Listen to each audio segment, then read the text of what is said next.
E siamo arrivati alla quarta parte, anche l'ultima del nostro magazine per questa settimana. Dopo aver chiuso la parentesi turca con Maurizio Gherardini, riapriamo una parentesi tutta italiana, perché a questo punto, come sempre, discutiamo, chiacchieriamo con Jack di un giocatore che porta i nostri colori, un giocatore che magari, come in questo caso, non era tanto conosciuto, si sta mettendo in evidenza in una situazione dominata un po' dagli americani. Stiamo parlando di Maurizio Tassone, che gioca da italiano, ovviamente, perché italiano è, nato a Torino e via dicendo, in una squadra come Cantù, dove la gran parte dei punti e dei minuti vengono occupati e realizzati dai 6 americani.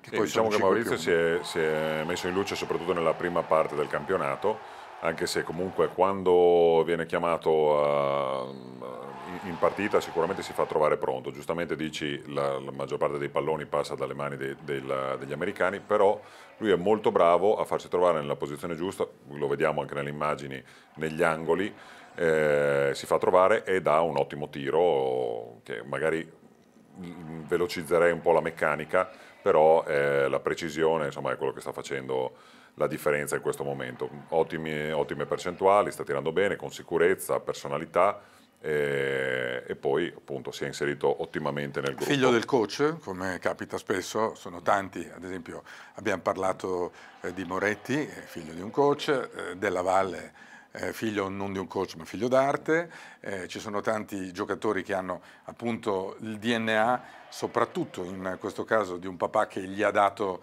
le direttive giuste. Questo a mio parere si vede anche lui gioca da numero 1, numero 2, quindi playmaker guardia, però ha il playmaking insito, nel senso che comunque legge bene le situazioni quando gioca portando la palla, legge bene le situazioni, quello che succede in campo, e questo sicuramente è un vantaggio che gli arriva anche dal avere il babbo coach.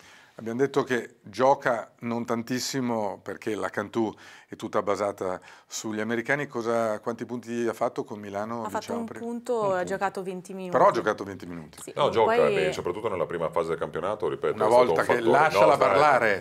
La domanda Ragazzi, c'è veramente Galanda? Dai, allora... vai, ti ho dato un blocco intero prima.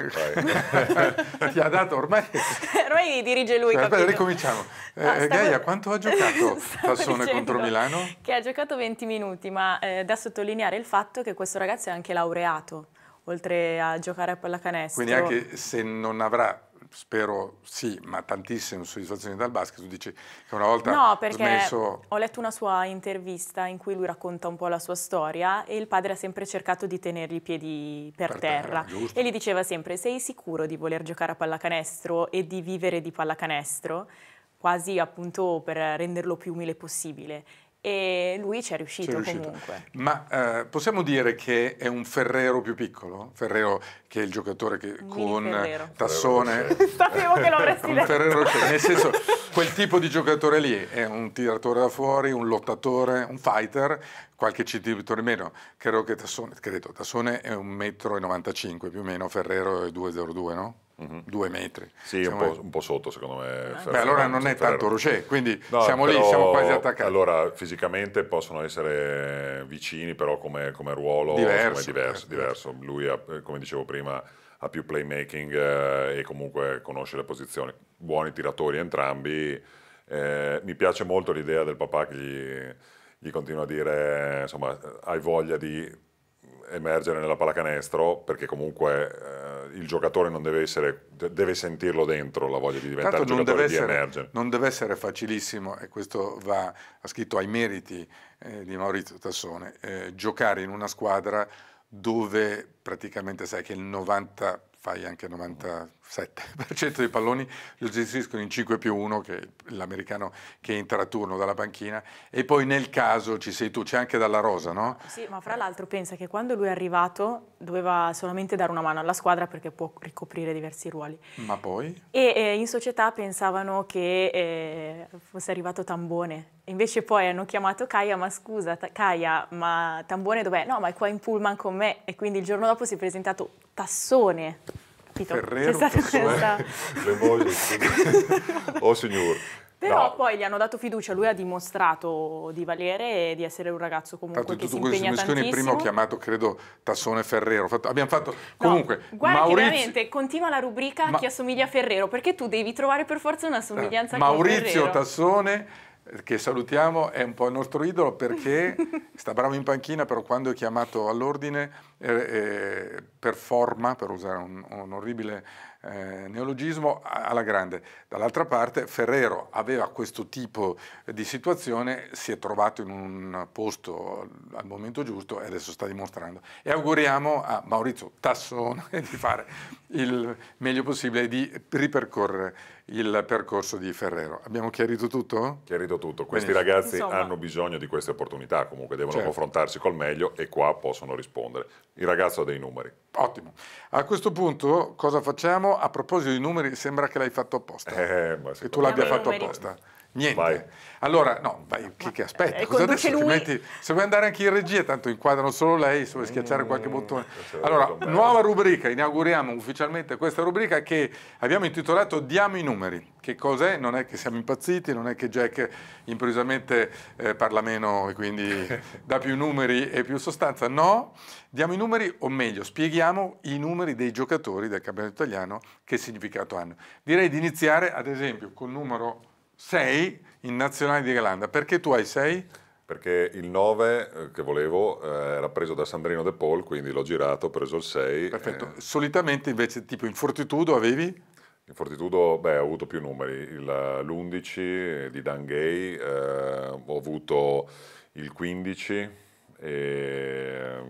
ma l'11 diciamo che è stato quello... Ma c'è un numero che significa, perché adesso poi scopriremo con Gaia, quelli che abbiamo sentito hanno un numero quasi sempre che significa qualcosa. Io ero legato molto al 10 perché ero fantasista della squadra, quindi... il falso 9, adesso c'è il falso 9, non c'è più il 10. Va bene, allora chi siamo andati a trovare, Gaia? Moraschini e Aradori. Io partirei così subito con due italiani che abbiamo già ormai frequentatori del nostro programma. Due amici, è come fossero seduti sul divano con voi. Sì, ormai... Andiamo a sentire che cosa ci raccontano sul perché indossano il loro particolarissimo numero.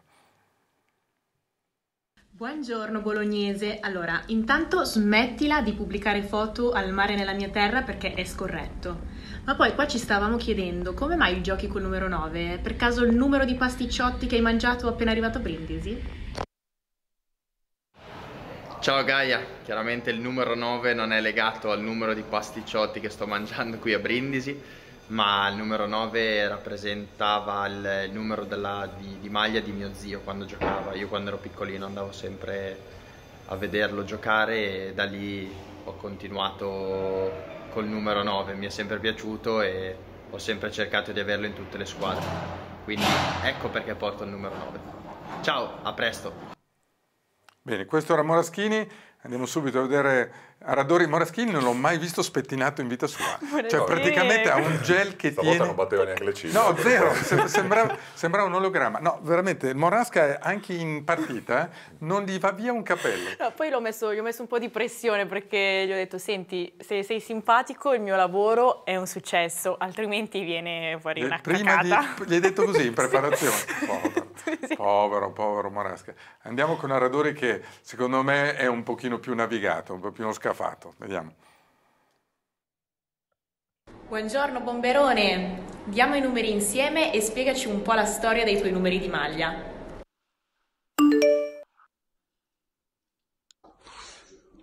Ciao ragazzi, allora il mio numero di maglia.